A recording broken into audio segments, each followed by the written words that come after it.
Flames engulfed the dark house as people hurriedly ushered guests outside, reminding them that the owner was still inside. Meanwhile, the man lying amid the heat felt his strength fading and regretted his lost life. On the edge of the forest near the Raleigh Lakes, Lilith sighed heavily, admitting her own boredom as she sat at the table while the birds quietly chirped outside the window.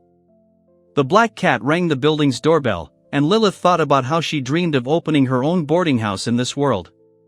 The girl remembered a past life when she worked at her favorite boarding house and died in a fire, and a glowing magical sign rose from the tip of her finger, marking the moment of memory. The black cat entered and approached a smiling Lilith, who joyfully greeted him as her master. Narrator explained that in this life, she had been reborn as a witch.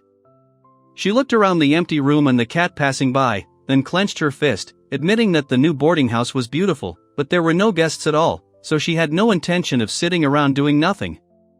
Lilith cheerfully announced that she was checking the garden herbs and asked to watch the counter while the black cat dozed in a chair and a voice somewhere in the depths of the house promised to bring the owner's favorite dish. The cat confidently assured Runan of his readiness to help, and she smiled modestly, considering that such a sweet voice was unnecessary, and quietly thanked him. Lilith reflected on the 2 months that had passed since her departure from the village and happily noted that she had finally found the ideal location for the boarding house. Although the visitors had not yet arrived, preparations for their arrival remained necessary.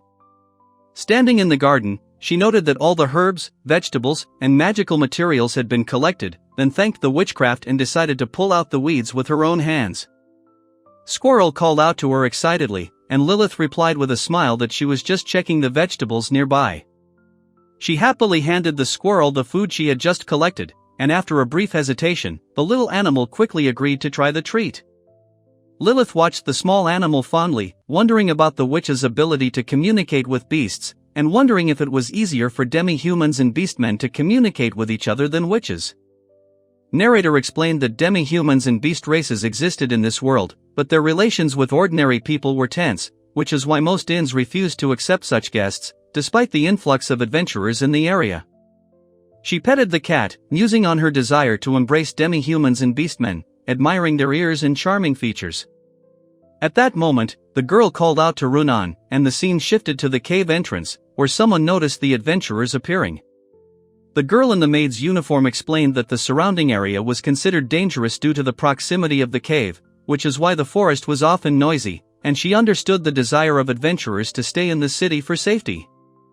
Lilith walked thoughtfully along the path, noting that although she had cast a protective spell and was able to protect herself with magic, she could not admit her confidence out loud. She smiled softly as the squirrel climbed onto her shoulder, then picked it up and decided to extend the protective barrier in case demons appeared. Later, she watched the departing adventurers and quietly acknowledged their arrival. Lilith chuckled softly, remembering how Owen had once been unaware of moon bathing, and was now glad that he had learned to embrace the moon's energy while the cat watched nearby. Under the moonlight, she reflected on her own lack of witchcraft knowledge and quietly replied that she did not know witchcraft because she did not possess magic. Lilith, puzzled by the contradiction, wondered how her sister could be a common witch without the lunar bath, while the other claimed not to possess even the most basic magic, unlike her. A girl dressed as a servant stood in the moonlight next to a cat, learning that she would be called the Black Witch and that the moonlight could serve as an inexhaustible source of power, while a mysterious voice asked her about her true desire. Lilith recalled her past life and firmly formulated her desire to reopen the boarding house, demonstrating determination, although the past and the world in general did not concern her much. She laughed confidently at Runan's doubts about becoming a Black Witch, while the voice warned that such witches were rare, and their abilities were especially coveted now that witches were considered extinct. In the silence of the night, Lilith realized that to preserve the boarding house, she needed to hide her identity, to handle her power carefully, otherwise her freedom would be at risk.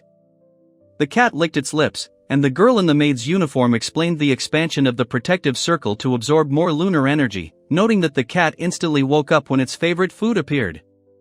With the first drops of rain, Lilith was surprised by the change in weather, and the black cat playfully jumped back, boasting that he had sensed the rain before her. She then told him to dry himself off, while the cat inquired if she would be working on the ledger by the end of the day. Leafing through the entries, she wondered whether this document could even be called a full-fledged accounting book, doubting its structure and accuracy. Lilith noted the lack of guests today, while a cloaked figure stood at the entrance in the rain, and Owen took her message in surprise. She noticed the traveler entering and calmly greeted him, coming closer, surprised by such a sudden appearance in the corridor. A dark hooded man walked inside, reporting that he had seen the sign and asking for a room, acknowledging that the request might be onerous. Noticing the soaking wet guest, Lilith quickly realized that this was a real visitor and carefully expressed the hope that he would feel comfortable despite the weather and modest conditions. She warned that it was dangerous to stay wet and handed him a towel, while the figure looked away, creating an awkward but gentle tension. The traveler approached hesitantly, and the girl calmly inquired about the reason for his hesitation. He explained that he had to make sure before proceeding, and her expression reflected mild confusion. The girl demanded to dry herself off first, but the guest insisted on an urgent meeting with the owner of the boarding house, while the cat watched from the side. The young man with animal ears flinched at the thunder that rolled, and the worried girl inquired about his condition, addressing him politely and respectfully. The traveler, pulling his hood up, noticed the surprised girl's tail and ears, understanding without a doubt that he was facing a demi-human guest. He quickly apologized for not paying attention to the demi-people not accepted sign and announced his intention to leave immediately, while the woman inside reacted with surprise to his words. The young man apologized for the inconvenience and was about to leave, but someone nearby managed to softly call out to him, asking him to wait. The girl quickly apologized for the confusion and anxiously asked if she could stay, while the man assured her that he would prepare the room, asking her to first complete the necessary formalities. The woman confidently stated that she was the owner of the boarding house, while the man worriedly reminded her of the ban on demi-humans, but her calm tone quickly dispelled his doubts. She greeted the new arrivals at the Moon boarding house warmly, introducing herself as Ronan and the owner, finally realizing that she hadn't said a name or greeting before. Guests of all races were invited to stay without hesitation, and Lilith apologized for the delay, handing over the completed form and finally stating her name. A man named Cochrane politely introduced himself as the owner, after which the cheerful girl asked him to wait in the hall, promising to prepare the room, and he thanked her for her concern. The hooded traveler advised the girl to be calmer and more polite, while she hastily reminded herself to speed up, and the black cat watched them in complete silence. Mila, inspired by the unexpected visit, noted that the guests had not been here for a long time and promised to do everything possible to make them feel like important guests. Lilith remembered the demi-guest who had appeared before the heavy rain and felt relieved. She had hung out the sheets in advance and cleaned the room daily, so everything should be fine. Lilith enthusiastically declared that she wanted to conduct a final check, but the cat reminded her of the guest waiting below and advised her to hurry, to which she readily responded. The attempt to warm the room with magic was slow, and Lilith felt the chill, asking about the temperature, while the feline silhouette criticized her slowness, and she quietly admitted her guilt. The girl noticed the movement, while the young man under the hood inhaled sharply as he heard someone calling for Cochrane-san, and a figure sat by the fireplace, wondering if she had imagined someone's voice. The maid politely announced that the room was ready and offered to show the guest out, but he sheepishly refused help with his luggage, and she wondered if she had really overheard him talking to someone else before. The woman explained to the traveler that his room was on the second floor and he could use everything inside, except for certain areas marked with warning signs.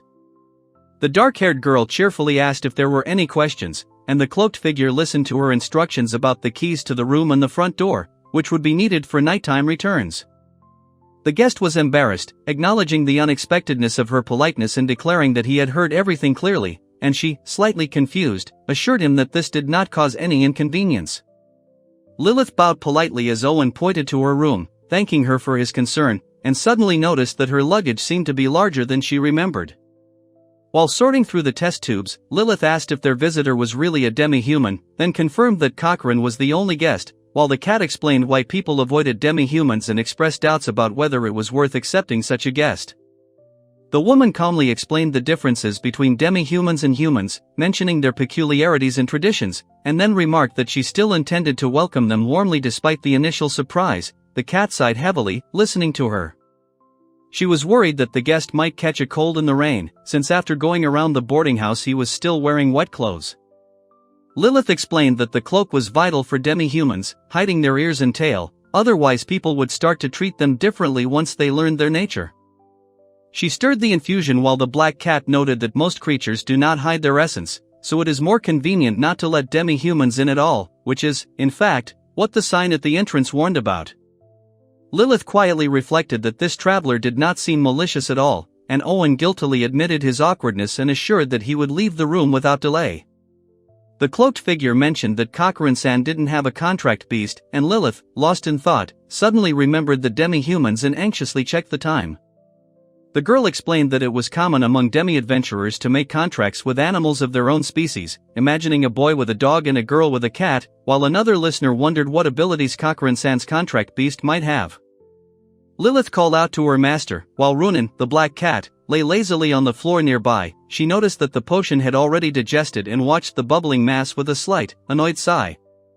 A drenched Lilith sheepishly apologized for her appearance, and Owen smiled, noting her unusually cheerful mood. Runin chuckled softly, hinting that she was overthinking things, and Lilith couldn't help but smile. Lilith noticed that her apron was covered in drops of the infusion and thought about cleaning it with magic, but still decided to dry it in the sun and wash it tomorrow, while the cat yawned and wished its owner good night. Lilith turned around sharply, coming face to face with a lion, while another girl nearby froze from the sudden appearance of a large beast. She looked at the lion in surprise, wondering where he had come from and whether he had come from the forest, remembering her childhood lessons on how to handle large animals. Lilith tried to greet the stranger, but noticed that the lion was staggering and seemed not to hear her, approaching silently and with weakened steps.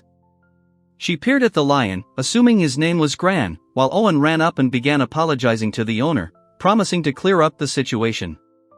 The hooded young man introduced the huge lion as his contract beast, Gran, while the girl sitting to the side silently listened to every word. The traveler admitted that he had frightened those present with his late visit, explaining that someone had fallen asleep and accidentally left the room, while the lion calmly admitted that it was he who had caused the panic. The blonde girl, blushing slightly, thought the scene was strikingly cute, while the dark-haired woman responded with a friendly smile, pretending not to hear the lion's voice. The girl assured the traveler that everything was fine, and he admitted his guilt in being scared and apologized for not warning him about the contract animal in advance.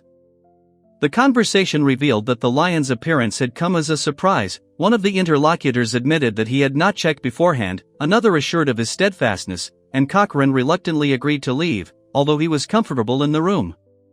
Lilith intervened cautiously as they discussed the departure, and Owen confirmed that the availability of contract animals for the boarding house was not a problem. The conversation ended with an apology for the late explanation and an assurance that the matter would be resolved calmly.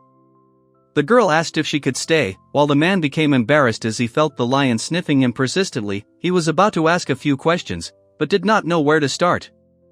The girl, blushing, asked permission to touch Gran, which made the dark-haired young man ask his name again in surprise, but the lion gave his consent, and she slowly extended her hand. The girl cheerfully explained that Gran was calm and obedient thanks to his long association with people, while another noted that lions and cats belonged to the same family. The boy assured her that he wasn't afraid, at which point the cat reminded him that the boarding house also sheltered regular cats.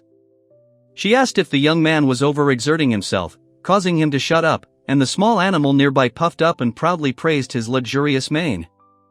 Lilith cheerfully assured him that she wasn't straining herself at all, sincerely enjoying the opportunity to touch Cochrane, and the woman standing next to him quietly chuckled, watching the scene. The young man awkwardly acknowledged the haste of his gesture, but received a warm welcome, after which the woman wished them a good day and good night, and he quietly agreed, confident that the guests would be satisfied. The morning began calmly. A girl in a maid's uniform prepared breakfast and informed her mistress that the dish was ready, while smoke from the chimney quietly rose above the house. The girl confirmed the master's usual preference for butter, breaking off a piece, while the black cat inhaled the aroma of the food with pleasure. Lilith apologized for the commotion and asked how Gran had ended up at the boarding house in the first place, and Owen explained that the child had caused the noise and that he would be staying there for the night. The girl briefly explained to the dark-haired boy that the pouch allowed Gran to change sizes at will, while the shrunken lion quietly grumbled, causing her surprise. Lilith, smiling softly with a whisk in her hands, hugged the little creature and admitted that it was too cute, and a voice nearby reminded her that Cochrane had hidden the contract beast in his bag and complained about her carelessness. Lilith sighed and decided to finish the rest herself, doubting that the others would be able to cope, and the cat noted that it could not be otherwise, and reported that he saw someone walking to the stream early in the morning. Lilith greeted Owen with a good morning wish and then gently stroked Gran's big dog, asking if he had had time to soak up the sun while a bird in the sky caught someone's eye. Mila caught a faint trace of magic that passed through the protective barrier, continuing to pet the furry creature, and Owen watched her silently. He noted that the owner did not object to contract animals and even had a pleasant conversation with Gran last night, which made the girl look at him in surprise. Cochrane sensed Gran's cleverness and almost gave himself away, but the lion happily noted that Runan smelled unusually pleasant, which amazed everyone around him. Owen was surprised by the warm treat they brought him, and Lilith, with a friendly smile, invited him to enjoy it, while Mila hurried about her business nearby. The young man quietly admitted his own ignorance, and the dark-haired woman gently asked if the topic was unfamiliar to him, creating a moment of mutual understanding. Lilith frowned at Owen's question about Gran's diet, but assured him that he could eat anything, while the furry creature intervened and asked about himself with interest. The girl offered the lion a treat, who ate contentedly, while the boy with the animal ears hesitated before his portion. She asked him about his preferences, but he politely declined a substitution. The young man with the ears tried the dish and noted its pleasant warmth, while the girl next to him watched him with gentle satisfaction. Owen noticed the rising steam and admitted that hot food tasted different, and Lilith agreed, claiming that freshly cooked food always tasted better. The small lion-like creature jumped up as the girl assured Cochrane-san that the food was warm and delicious, explaining that she had served it as an apology and was genuinely glad that he had appreciated it. The young man announced that he would be out of the boarding house until noon, and the girl wondered if he would return soon, and the scene changed to a view of a quiet house among the trees. Mila was wondering what Cochrane and Gran would have for lunch while walking around the yard, but soon she noticed someone's figure between the trees, which immediately caught her attention. The young man with fox ears greeted the man he met, asking if he was from the boarding school, and the other responded with a calm, slightly detached look. The girl noticed the white fur on the traveler's ears and decided that he was probably an adventurer like Kakurani, and he greeted her politely and asked if she could hear him. The girl greeted the fox wanderer warmly, asking if he intended to stay there, and he was surprised by such a possibility and asked where the dark-haired demi-human was, whom she confidently recognized as a welcome guest. Lilith hesitated, knowing that revealing Cochrane's location might be wrong, but at that moment Owen addressed her in a casual tone, and she mentally confirmed that the dark-haired guest was the wanted demi-human. The fox-eared man greeted Gran and the lion responded with a friendly growl, while the girl watched with mild surprise and the cloaked figure watched from afar, seeing the bear cub run happily towards them. Lilith wondered if they had known each other before, hearing laughter and noticing the obvious closeness between them. Then Owen explained that he had found them by following the birds and sensing traces of magic through her barrier. Lilith invited them both inside, certain they had much to discuss, and one of the travelers hesitated for a moment before the other wordlessly confirmed their agreement. The girl thanked the hostess and suggested continuing the conversation inside the house, and the boy asked the lion where Khan was, receiving only an interested look from the beast. The girl again expressed her gratitude and insisted on moving inside, and the boy awkwardly apologized for his frequent returns. The man next to Gran repeated his question about Khan's whereabouts, again seeing only curiosity in the lion's eyes. The fox-eared boy gently woke up the sleepy cat-like creature named Khan, who lazily opened his eyes, and the surprised girl watched as he asked Khan to explain where they were. Gran greeted the lion with a loud, joyful sound, and he responded just as warmly. A small fox cub climbed onto his shoulder, which the girl called cute, although she denied that she had woken Gran, despite his complaints. The company discussed the hot pancakes that the hostess had served that morning, and the woman in the black dress tried to find out who the man named Runan was, learning that he was the owner of the boarding house that had provided them with lodging for the night. The two men briefly exchanged opinions about pancakes, with one explaining that the hostess had treated him to them that morning, while the other tried to figure out what kind of dish it actually was. Owen felt awkward when the girl admitted that although the fruit was of excellent quality, she could not serve it for breakfast, and he thanked her, and she calmly assured him that there was nothing to worry about. The animal-eared youth asked Cochrane-san if he was planning to make the boarding house his base, but Cochrane and his companion remained silent until the maid gently suggested that he stop worrying and simply check with his mistress. Mila approached Owen with a tray, apologized, and admitted that she had heard about his situation, then offered him a spare room for a long stay since the boarding house was almost empty. He responded with noticeable nervousness. The white-haired man remarked that it was good to have few people around, as humans genuinely dislike demi-creatures. The dark-haired man listened silently, while the girl tensed in surprise, and two nearby beasts watched the conversation. The woman firmly rejected the suggestion of Black Witch status, and the man acknowledged the difficulty of the topic, the other interlocutor attempted to change the subject while the stern companion listened in silence. The dark-haired woman assured the young man with animal ears that he could stay as long as necessary, and he calmly noted that he did not consider his stay a burden at all. Cochran hesitantly asked if he could stay at the boarding house, and the landlady agreed approvingly. The other man was genuinely happy for him and confirmed the permission, after which Cochran thanked him with noticeable sincerity. The girl confirmed the availability of a room, and the fox-eared traveler declared that he, too, wanted to rest. Then another girl cheerfully asked if they could start eating, apologizing, while the man hesitated for a moment. There was a new long-term guest at the Moon boarding house, and the woman preparing breakfast greeted him warmly, and he responded with a polite good morning, calling her mistress. It was the first time a demi-human had stayed at the boarding house for an extended period, and she decided to make the most of it, even though she knew it would take some getting used to. Then she handed the menu to Gran, earning his thanks, and tried to add a few more words. The girl noticed that Gran was still sleeping in the room and clearly wouldn't make it in time for breakfast, while the lion was peacefully snoring nearby. The girl laughed quietly, calling someone a sleepyhead, and the dark-haired boy agreed, after which she mentioned that there would be dessert after the meal, holding the menu in her hands. The girl asked Cochran if there was anything he couldn't eat, and he, looking nervously at the sheet of paper in his hands, shook his head. Owen asked if pancakes were on the breakfast menu, and Lilith listened silently. Mila, holding the tray, was surprised to notice a slight movement nearby. Lilith smiled softly, thinking he liked sweets more than he seemed, and Owen promised to make some later. Then he saw that Cochran had already woken up and stood up. Key greeted Khan and the girl serving tea, who explained that Khan was still asleep and offered Key some coffee since he hadn't planned on breakfast. The small creature nearby giggled softly.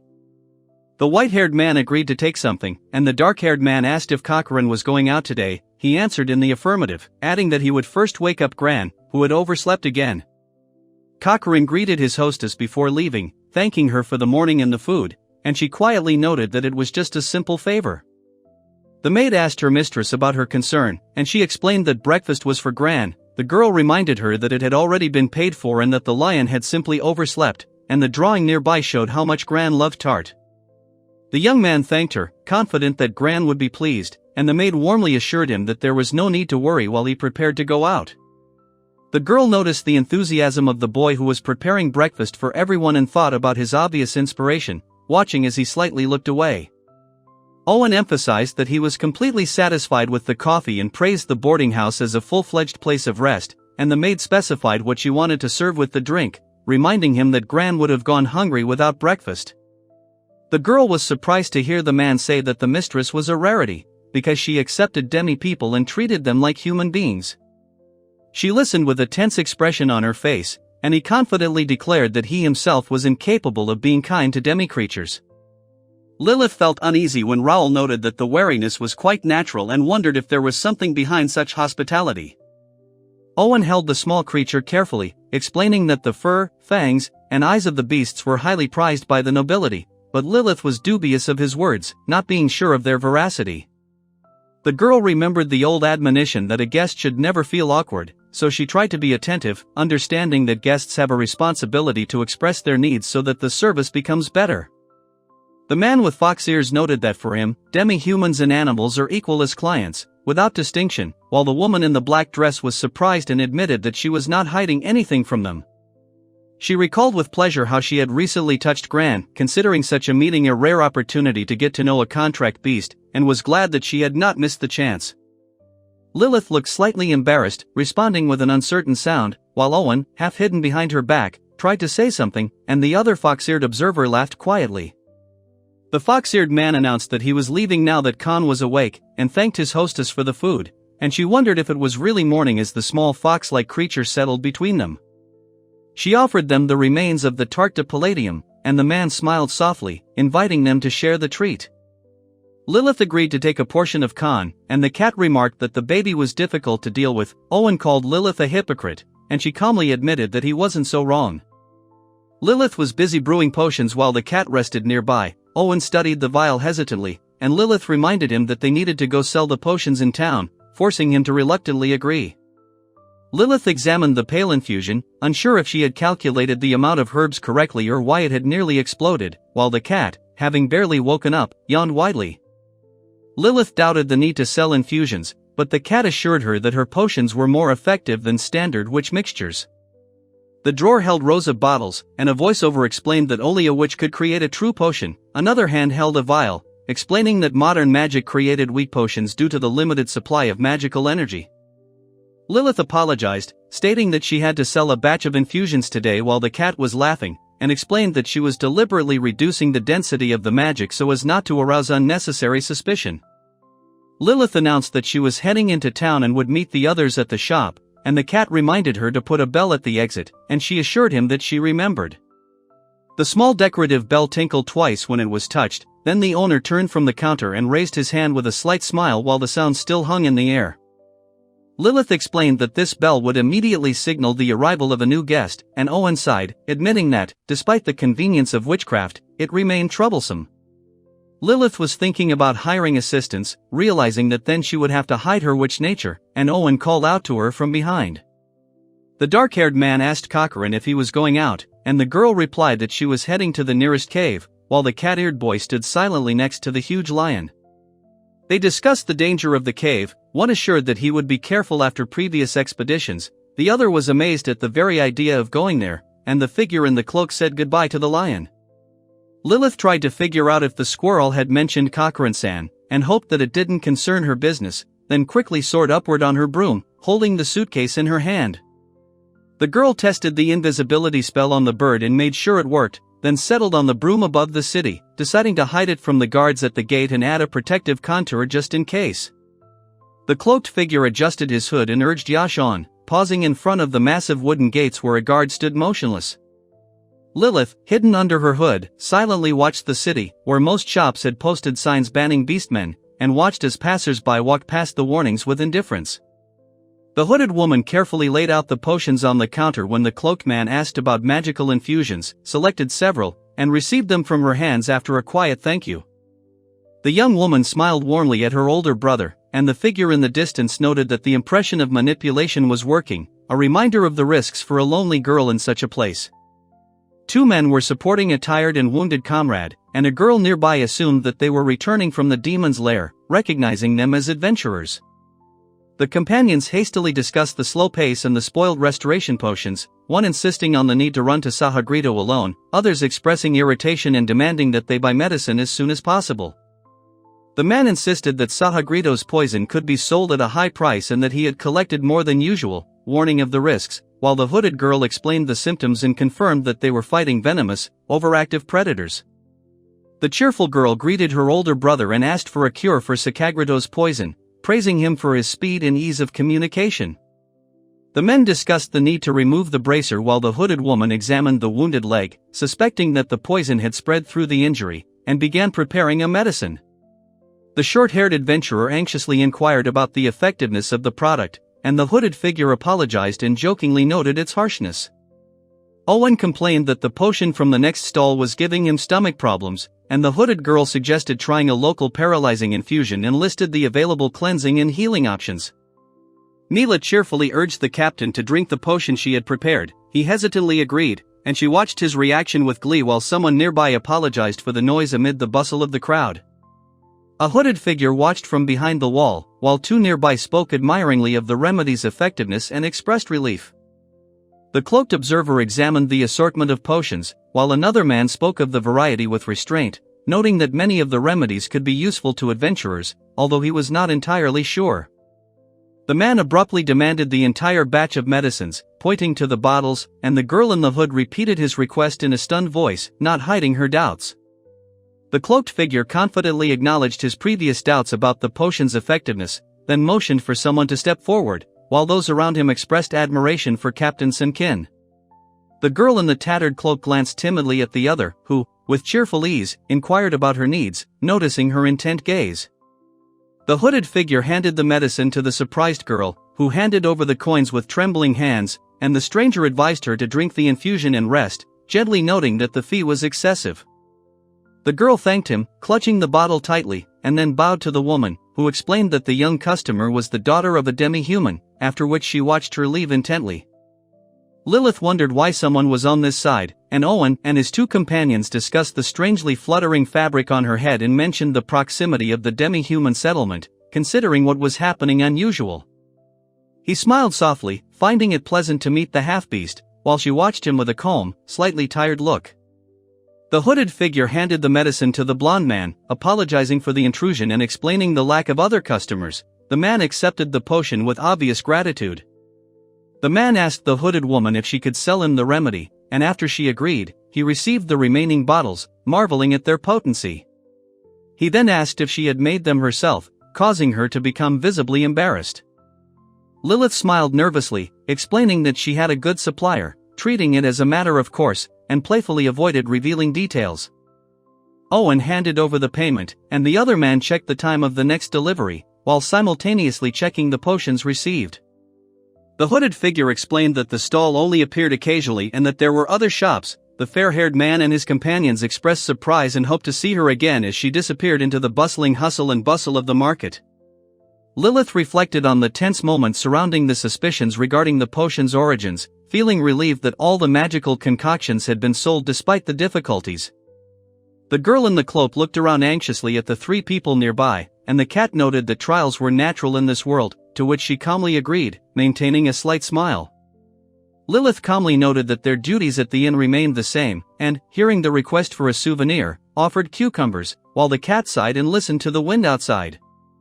Lilith exchanged a brief glance with the silent cat, then suddenly perked up and announced the opening of the hotel, after which the scene moved to a view of the building from the outside. Lilith, sitting next to a black cat, noticed something unusual outside the window. The cat clarified her concern, and she looked toward the source of the sensation, noticeably wary. A sharp gust of wind ripped the curtain off, but Lilith calmly reassured the cat, who confidently declared his readiness to handle the situation. She decided to handle the situation herself and carefully opened the door, which was rattling in the wind. Lilith was surprised by the appearance of the stranger, noting that the protective barrier did not sense the threat, and the guest greeted them with vibrant energy. Lilith, embarrassed, asked if the girl was a hotel guest. She thanked her for the welcome, and Lilith asked if she needed a room. Eliana, delighted with the hotel's atmosphere, inquired about the accommodations and meals. The maid thanked her warmly while Eliana considered breakfast and the length of her stay. The woman with short hair confidently placed a tight bag on the table, declaring that she had enough money for 7 days, while the girl in the dress watched in surprise. Eliana cheerfully offered to leave some of the food and mentioned the possibility of extending or shortening the stay for an additional fee, eliciting a surprised reaction from her interlocutor.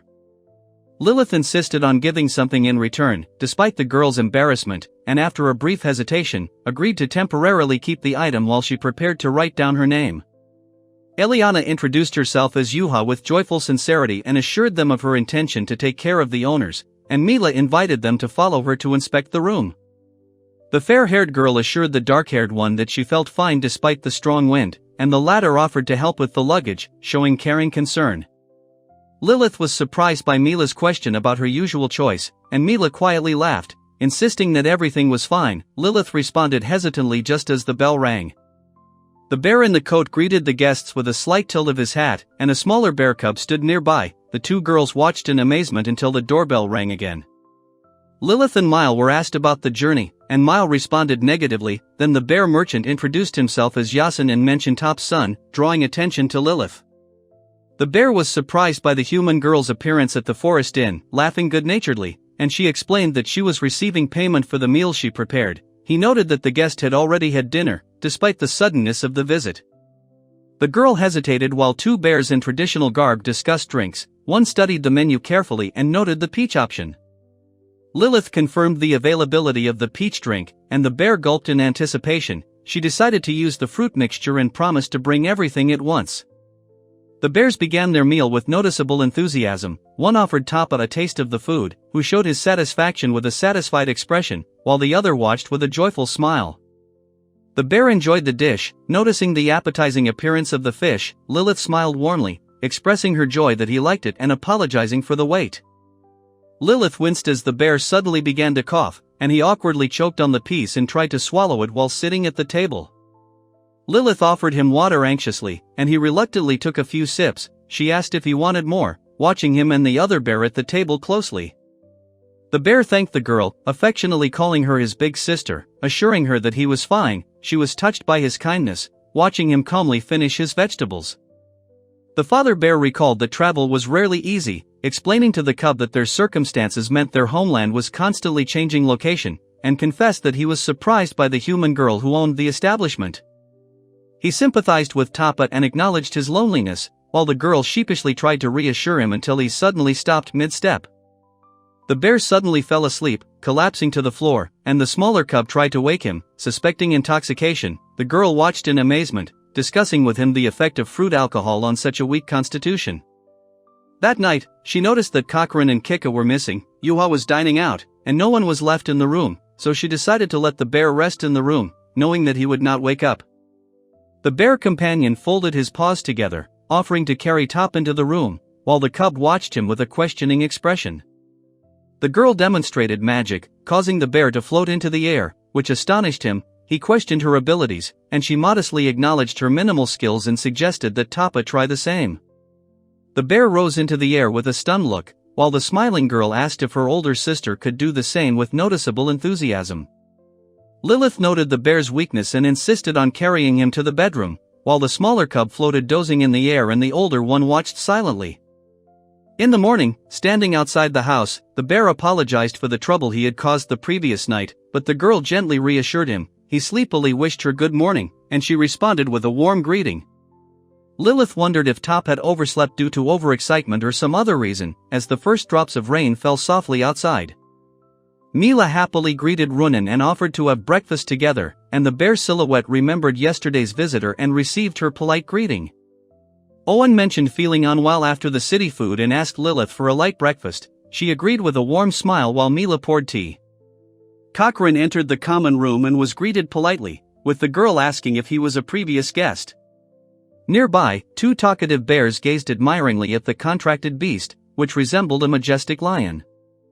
Yasin introduced himself and his son Top, and Yuha showed Cochrane the contract beast Kron, after which he gently petted the lion-like creature. The girl remarked on the cozy atmosphere and asked Runan if there were any treats left from the past. Mila sheepishly turned to the little creature to translate, explaining that she could hear him but needed Cochrane's help. The creature cheerfully announced the absence of the previous tartlet and the new dessert for today.